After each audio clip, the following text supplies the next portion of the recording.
Hello, my name's Richard, I'm from New Zealand, and here's my beautiful wife Melanie. Hi! You'll get to know her. She's busy in the garden at the moment, and I thought I'd just take you for a quick look around my section. And I've got beehives, as you'll become aware, and I'm quite keen on my beekeeping.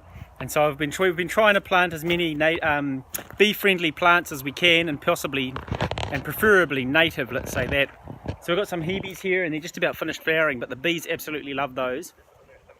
We've got a lemonwood here, or tarata. It's a native New Zealand tree, and it's flowering at the moment, but the flowers, well, the bees like them, but they don't really stand out. And they usually only get the flowers, the nectar from that in the morning, early in the morning. And over here I planted a little camellia. You might be able to help me actually, it's not doing very well. I thought it might have been because it was too clay, so I put some gypsum in there. But that's not going too fantastically well. But what I really wanted to show you was the borage, because I found out about borage. It's just absolutely amazing. This stuff here has been flowering for about 3 months at least, and the bees just love it. And it's something not like the lemonwood. It'll flower. The bees will collect nectar from the flowers from dawn till dusk. It just keeps producing. You know, in my experience so far, it's the best plant you can possibly plant for bees. They get pollen and they get nectar. And even when it hasn't been raining, there's some plants I planted over in the school garden, and they haven't been watered forever. And we chopped them down yesterday because they're at the end of their life, and they were still really wet and juicy. You know, they just get so much water in them, and I think that's why they can produce nectar all day. So I planted a whole bunch of borage in there. We've sort of taken over the vegetable garden a little bit. My wife's from the Philippines, and she's got eggplant there. We've got one tomato, a few lettuce. And then something else that I wanted to share with you is I'm just trying to plant this tree lucerne. And if you're from New Zealand, you might be able to help me. Like, I'm not sure why. They said it's good fodder for sheep, but I haven't seen any really growing on farms or anything like that. So what I wanted to do was I planted a line of them down here to see if we can get some nice spring nectar and pollen from that, because I've heard it's quite good. And it also attracts the birds, kereru, the native wood pigeon of New Zealand. So that's what we've got there. I planted a few little lavenders down in here, just in this bit, just under the tree here. And then I've got my hebes over there. And then around this side of the house, I planted some. I'll just walk around. This is the school, by the way, just here. I'm the principal of the school here, Kaihere School. So this is the schoolhouse we're living in at the moment. So I planted a whole lot more borage down this fence line, and the bees just absolutely love it. There's quite a lot of it. Very easy to grow from seed and self seeds. People think it's a weed, but for me, you know, because I like bees, and they just love it. Look, everywhere I go,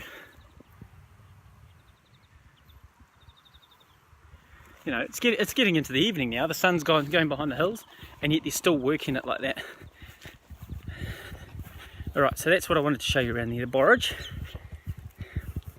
And I'm leaving this pit here. I've planted a whole lot of rosemary because apparently it flowers pretty much all year round, they tell me.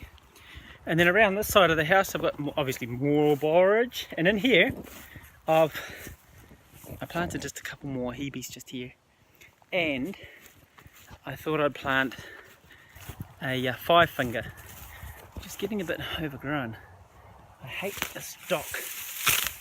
Dock is really hard to get out. So, there's a couple of other little roses I planted, and I've tried to find out what they are. I always got to be careful when I walk through here because I don't want to stand on the borage. Now this one here, it's like a rose, I think. Well, it looks like a rose. It doesn't have very big thorns, but it grows little white flowers, single flowers. And the bees absolutely love it. So I've grown them. I'm going to grow one there.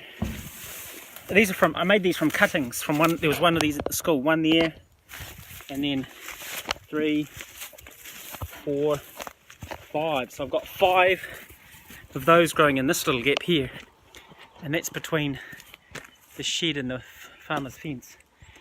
So there's our shed, and that's where we're living in the house. And this is my car. I might do something about my car too, a Ford Focus RS 2016. I see there's some YouTube clips about people driving them and that. I really like it, it goes well. And here's the back, around the back of the house. Got some rosemary. It's flowering really well. The bees love it, but it's just about finished. Just about finished now. That one flowered first, must be in the sun more, and then these ones haven't flowered yet. And I got some sage growing in here, because apparently it's good for the bees with the flowers. Got some chocolate mint. This grows really well from it. I just got a cutting, and now look, it's just really going for it in summer here. And I also put some here. I even snuck an ivy in here, hoping that it'll grow around this tree, and because apparently they flower too for the bees. And my wife, Melanie, has just started a little mint garden here, and because I've taken up nearly all the space with Borage, she's got to put hers in these trays here, but she's really good and she doesn't mind doing that. We've got some cornflower over here, and it's really good for pollen and the bees, but really they don't work it as much as the Borage. Although when I do see bees on it, they usually have full pollen baskets, kind of a white pollen. So if you are interested in planting things for bees, I wouldn't really suggest cornflower unless you've got lots of space. That does flower for a long time. There is a bee here, and you can see it does have pollen, that white pollen. So I'm hesitant to pull it out even though it does look ugly. The other thing I've got here is this bottle brush from Australia. It's not native, but man, the bees love it. So we planted 3 of those, and they're only small at the moment, and the bees don't really, the bees will pass up that for the borage around it. So I don't know. We've got another one of these tree lucerne here, or tagasti I think. And there's my beehives. I've got 8 beehives, oh well, 7 at the moment, but one of them's a 2-queen hive I'm going to split. And I'm going to do more about my bees later. You'll be able to see if you're interested. And I think that's pretty much it. See you later.